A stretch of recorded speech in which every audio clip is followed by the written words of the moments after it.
So, goy akong bibingka. Naluto na akong bibingka. Mga unata. Ayan, our last day of school.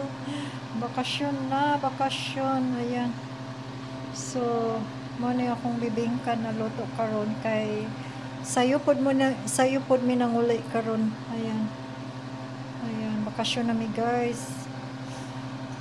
So, mabisi-bisi na ta sa atong sa atong pangguna sa gawas. Ayan, mangibot og sagbot, magtanom og mga utanon kay para naatay mautan. Ayan, tapos daro akong bibingka guys. May bibingka is guwapa. Ayan guys. Ooh, bugnaon sa na nato siya. Serious, this is my finished product guys. Kasi lami jud siya guys. Ayan. So, ito siya, 2 tasa ng rice flour. Tapos, sugar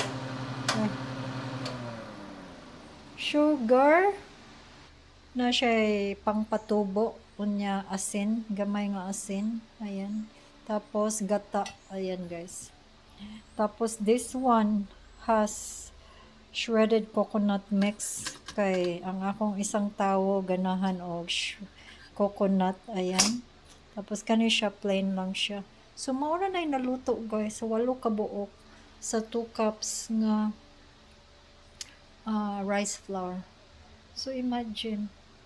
So, ang 3 kabuok ani sa Asian store kay $10 naman. $10 na siya, guys, ang 3 kabuok.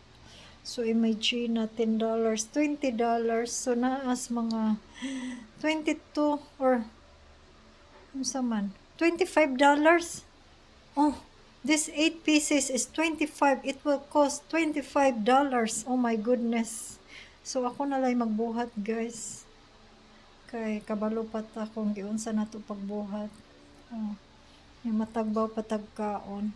Okay, guys. Salamat sa paglantaw ninyo, guys.